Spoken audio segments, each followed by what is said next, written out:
E eu quero te convidar a abrir sua Bíblia em Apocalipse, capítulo 3.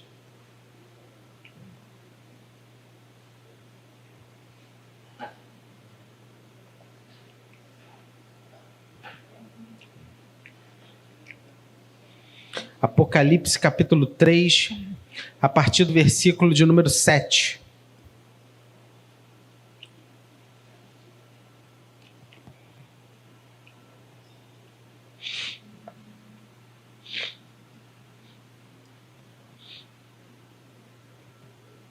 Você que nos visita, que Deus abençoe grandemente sua vida, que bom ter você aqui conosco.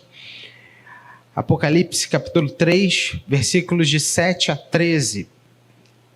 A palavra do Senhor diz assim: Ao anjo da igreja em Filadélfia escreve: Essas coisas diz o santo, o verdadeiro, aquele que tem a chave de Davi, que abre e ninguém fechará, e que fecha e ninguém abrirá.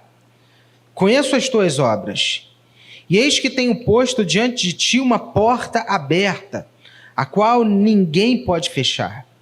Que tens pouca força, entretanto guardaste a minha palavra e não negaste o meu nome. Eis que farei que alguns dos que são da sinagoga de Satanás, desses que a si mesmos se declaram judeus e não são, mas mentem, eis que os farei vir e prostrar-se a teus pés e conhecer que eu te amei, porque guardaste a palavra da minha perseverança. Também eu te guardarei da hora da provação, que há de vir sobre o mundo inteiro, para experimentar os que habitam sobre a terra. Venho sem demora, conserva o que tens, para que ninguém tome a tua coroa. Ao vencedor falo-ei coluna no santuário do meu Deus, e daí jamais sairá. Gravarei também sobre ele o nome do meu Deus, o nome da cidade do meu Deus, a nova Jerusalém, que desce do céu, vinda da parte do meu Deus, e o meu novo nome. Quem tem ouvidos, ouça o que o Espírito diz às igrejas. Amém. Você se lembra do lugar em que você nasceu? O bairro, a cidade, a casa. Eu me lembro da casa onde eu nasci. Eu nasci em São Gonçalo, no Rio de Janeiro. Pode São Gonçalo vir alguma coisa boa? Pode. Nasci em São Gonçalo. E aí depois, quando pequeno, me mudei para Santa Teresa. E aí, gente, eu me lembro... Tem uma lembrança tão boa, tão legal desse tempo que eu morei em Santa Teresa. Morei dos meus 3 aos 17 anos em Santa Teresa. Como foi legal! Até que meus pais compraram um apartamento no Maracanã. E aí nós nos mudamos para o Maracanã. Também foi muito bom, mas aí já num momento diferente da minha vida. Você se lembra das mudanças que você fez, dos lugares por onde você passou? E você consegue identificar a mão de Deus conduzindo a sua vida até aqui? Você consegue reconhecer isso? Você consegue ver assim, poxa, olha o que Deus fez. Olha como Ele me tirou, olha como Ele me conduziu, olha como Ele tem me sustentado nesse período todo até aqui. Você consegue ter essa noção, essa clareza?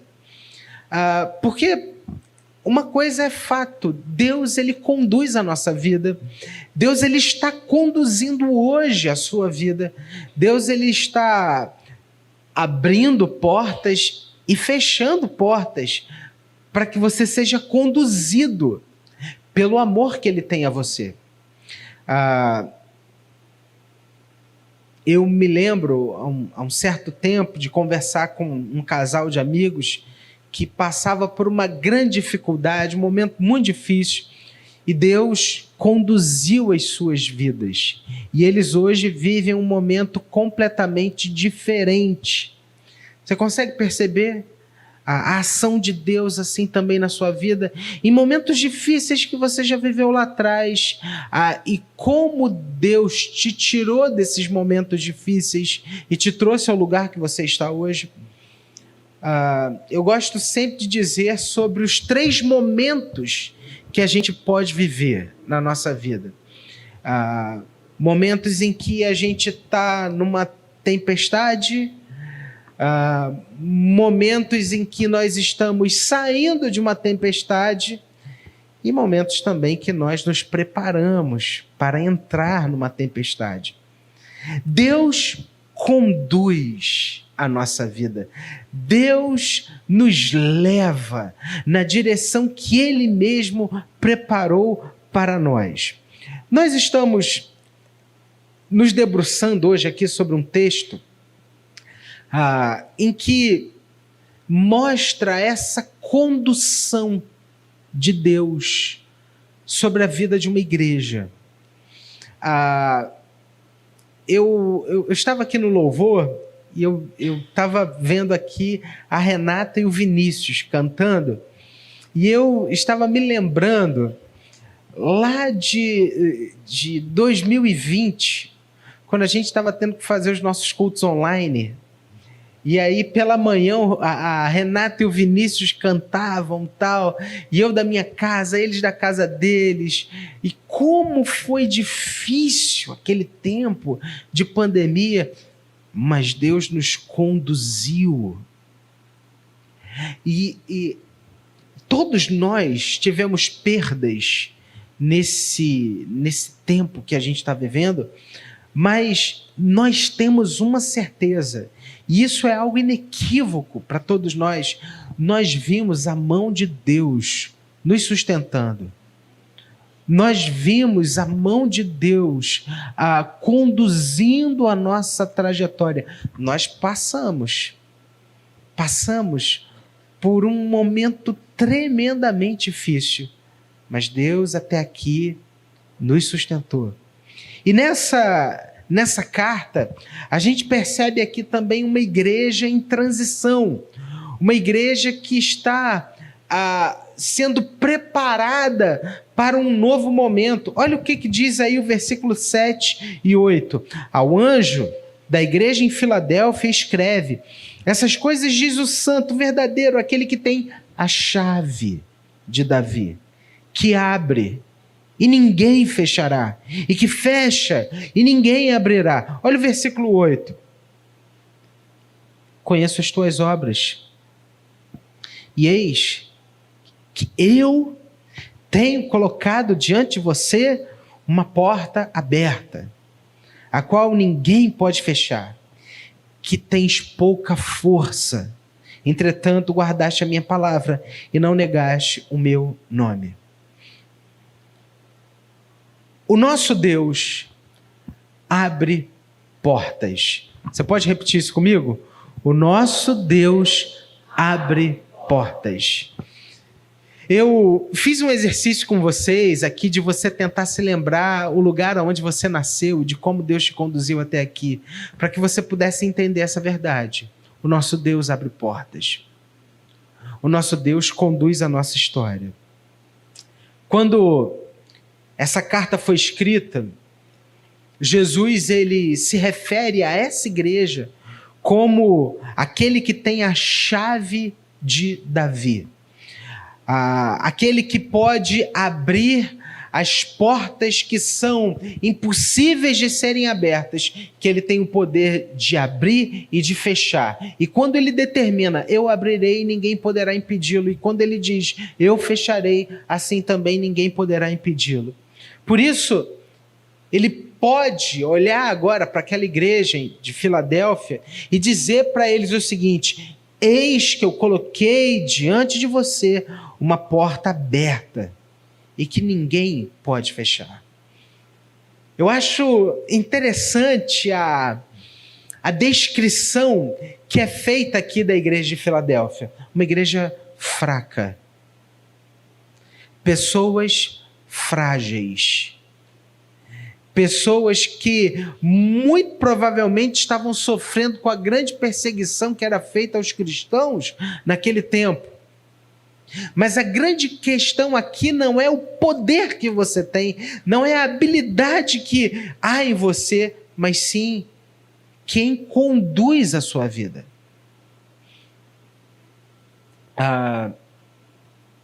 É muito legal aqui, por exemplo, eu chegar para Raquel e falar assim: Raquel, vamos lá, vamos em frente, você vai conseguir. Vamos lá, Raquel, olha, vai dar tudo certo. Eu estou falando para Raquel aqui algo que eu estou tentando puxar do coração dela uma motivação para que ela siga em frente.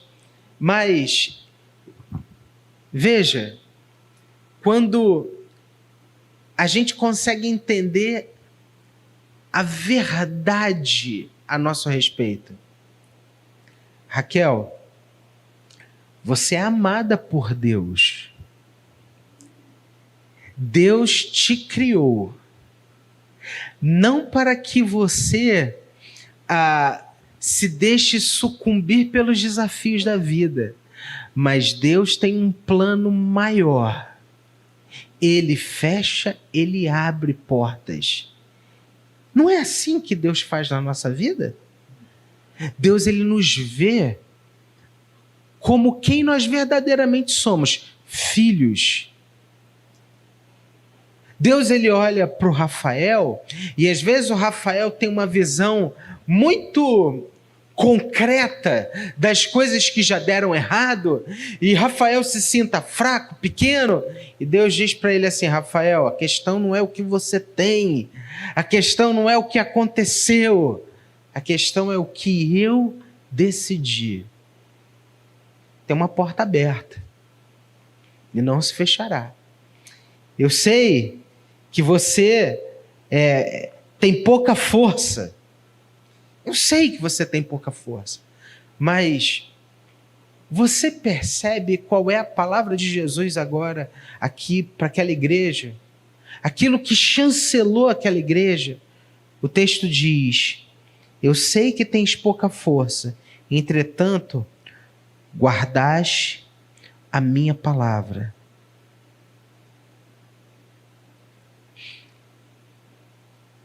Você tem guardado a palavra de Deus no seu coração? A verdade de Deus? Ou você tem usado a palavra para você? Porque existem duas grandes diferenças: eu guardar, eu acolher a palavra no coração, ou eu usar a palavra para mim. Vou te dar um exemplo. Outro dia eu vi uma pessoa na internet, foi até engraçado, porque a pessoa colocou assim vários versículos, e você via nitidamente que ela estava querendo mandar uma indireta para alguém. Alguém deve ter pisado no calo dela, e aí ela mandou assim vários versículos, a palavra não sei o que lá, tal, Deus vai repreender, não sei o que. Eu falei: rapaz, que situação. O que estava acontecendo aqui? Essa pessoa, ela queria usar a palavra para atacar alguém, adequar a palavra ao seu contexto, ao seu coração amargurado, e esfregar a palavra no nariz de alguém. Ei, cuidado.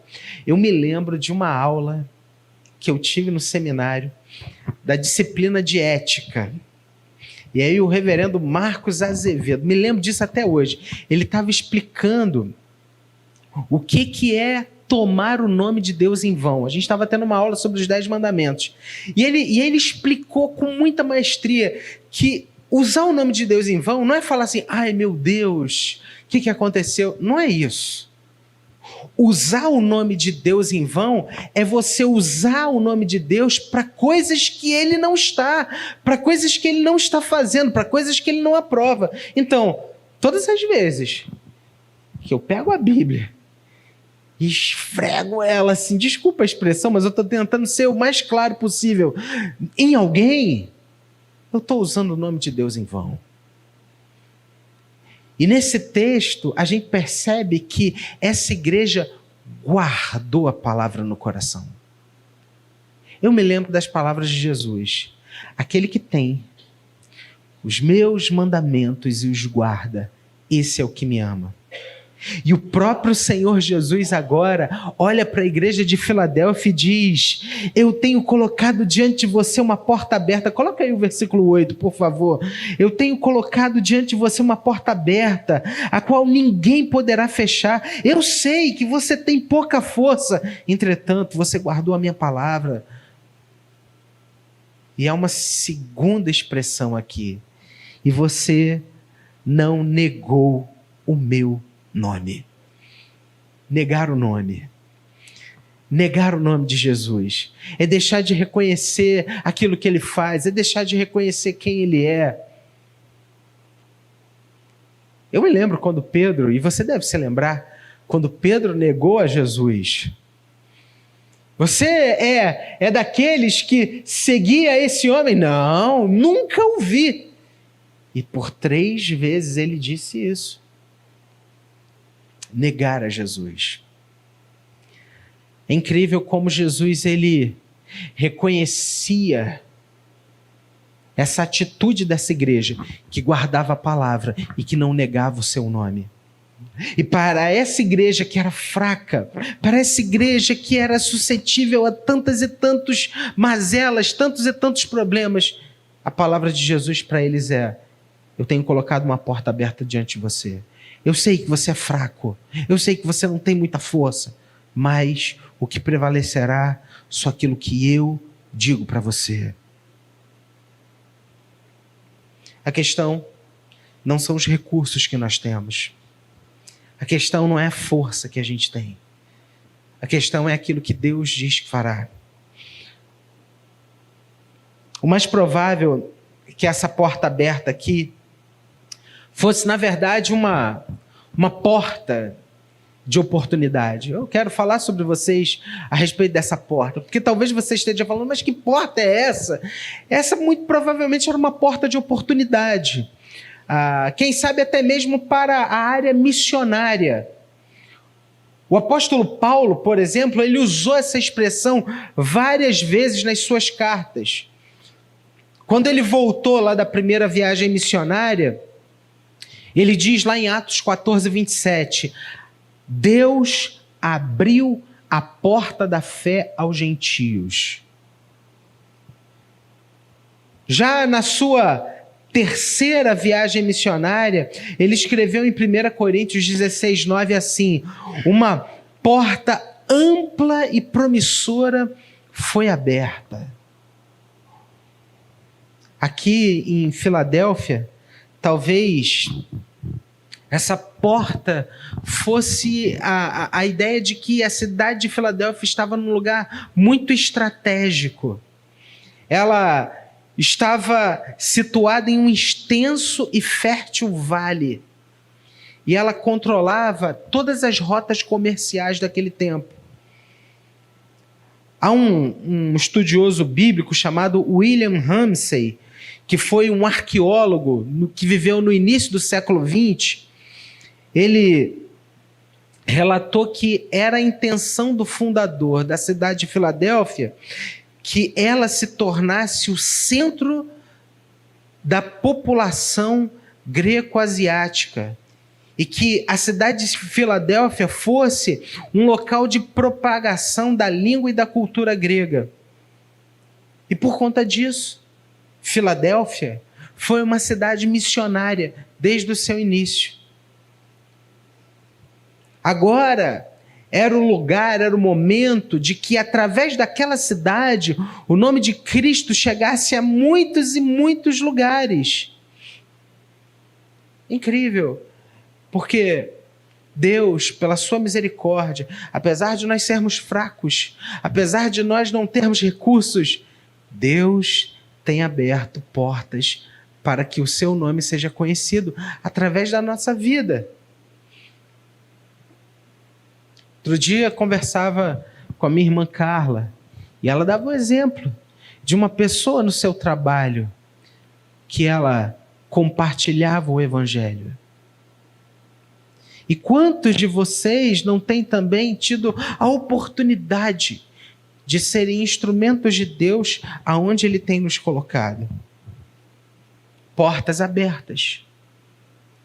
Graças a Deus há muitas portas abertas para as missões no mundo hoje, mas a gente também precisa enfrentar a realidade de portas fechadas, que estão fechadas em outros lugares. Uma delas, por exemplo, é a porta política. Existe aí o poder de governos hostis que restringem a liberdade religiosa. Tantos e tantos países em que você não pode pregar o evangelho por conta de uma porta política que foi fechada. Uma outra porta é a porta cultural, que tem a ver com o poder de ideias estranhas que criam preconceitos na mente das pessoas. O quê? Crente? Não. Isso não tem a ver com a minha cultura, isso não tem a ver com o meu estilo de vida. Mas há também uma terceira porta, uma porta étnica. O que é isso, pastor? É o poder de lealdades nacionalistas que confundem religião com patriotismo. São portas fechadas.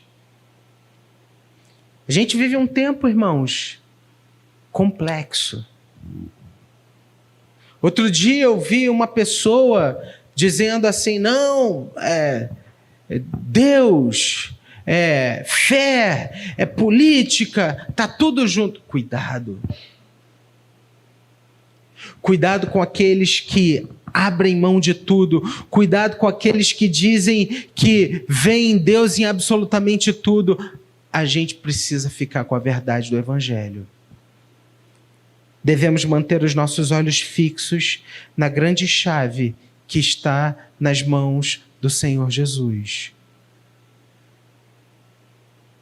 Nós precisamos olhar para aquele que é o Senhor da igreja, aquele que abre portas e para aquele que fecha portas. Ele é a nossa esperança. É dele que vem a nossa salvação. A nossa salvação, ela não está nas portas abertas de uma cultura. A nossa salvação, ela não está aberta ela não será aberta por um político, por uma ideologia. Não. Cristo tem a chave.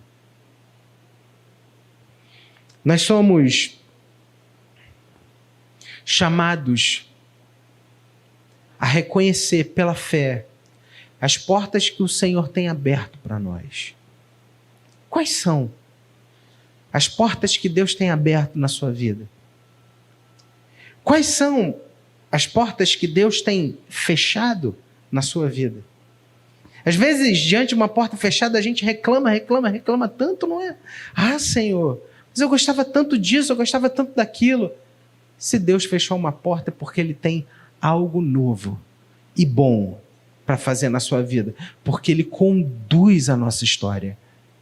Mas você tem reconhecido as portas abertas hoje diante de você? Nós somos muito bons para reconhecermos as portas fechadas, mas às vezes a gente tem grande dificuldade também para reconhecer aquilo que Deus está fazendo, e a gente se sente pequeno e fraco. Eu não vou fazer isso. Ei, a porta está aberta, o Senhor abriu. Mas eu tenho vergonha. Ei, caminhe. Mas eu sou muito fraco. Ei, você guardou a palavra. Você não negou o nome de Jesus.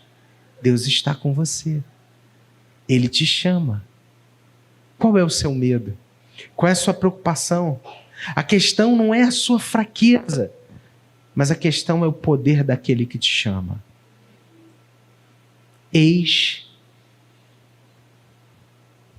Conheço as tuas obras. Eis que tenho posto diante de ti uma porta aberta, a qual ninguém pode fechar. Que tens pouca força. Entretanto, guardaste a minha palavra e não negaste o meu nome. Que Deus te abençoe. Que você caminhe na direção que o Senhor preparou para você. Que você não olhe para as suas fraquezas, que você não olhe para os seus medos, mas que você volte o seu olhar para o Senhor. Que você se apegue ao Senhor. Que a palavra cresça no seu coração. E que você viva as promessas que Deus tem para você. Eis que eu tenho colocado diante de você uma porta aberta. Vamos ficar em pé, irmãos?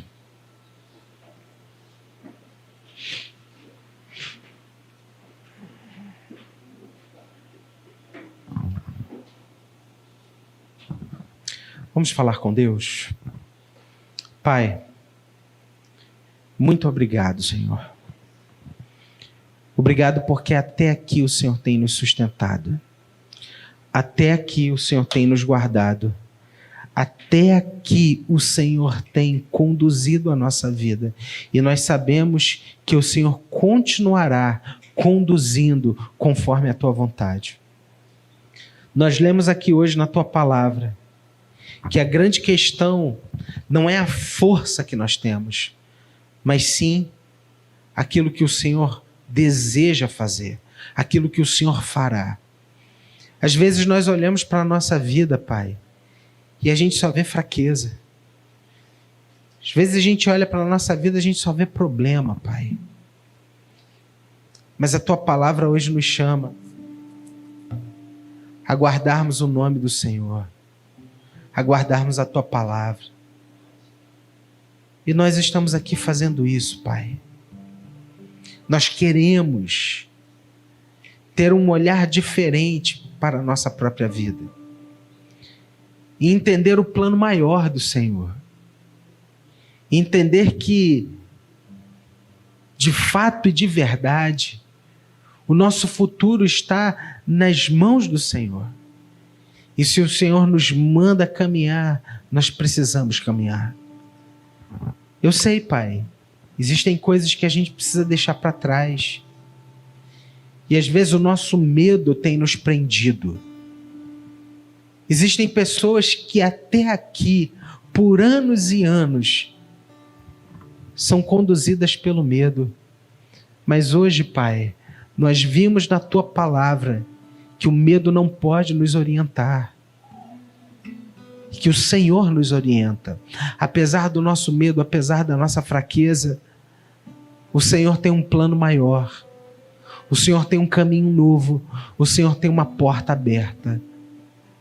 Pai, o nosso pedido, a nossa oração é que Cristo seja o centro do nosso coração nessa manhã. E que Jesus, o nosso Senhor, nos conduza. Obrigado, Pai.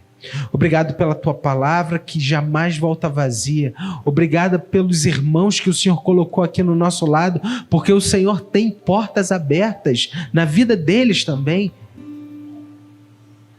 Nos usa, Pai, para que o teu nome seja conhecido.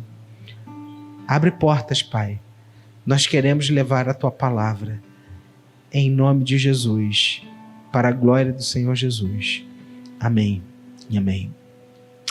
Queria fazer uma oração com você hoje que tem vivido uma porta fechada na sua vida.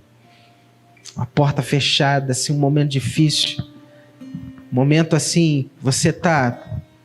O que vai acontecer daqui por diante? O que Deus tem para mim? Estou em dúvida, estou com medo, estou preocupada. Queria que a gente pudesse orar por isso. Senhor, em nome de Jesus, abençoa aquele irmão, essa irmã, que se vê hoje diante de uma porta fechada, Pai.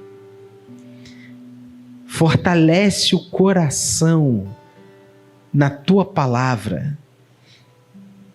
Que nesse momento de porta fechada, o Senhor trabalhe, molde esse coração. E que Cristo seja tudo para ele e para ela. Derrama da tua paz, do teu renovo, em nome de Jesus. E agora, Igreja do Senhor Jesus Cristo, que a graça e a paz do nosso Senhor e Salvador Jesus, que o amor de Deus, o nosso todo-poderoso Pai, e que as ricas consolações e a comunhão do Santo Espírito de Deus estejam com você, meu irmão, minha irmã, e com todo o povo de Deus espalhado por toda a face da terra, desde agora e para todo sempre. Amém.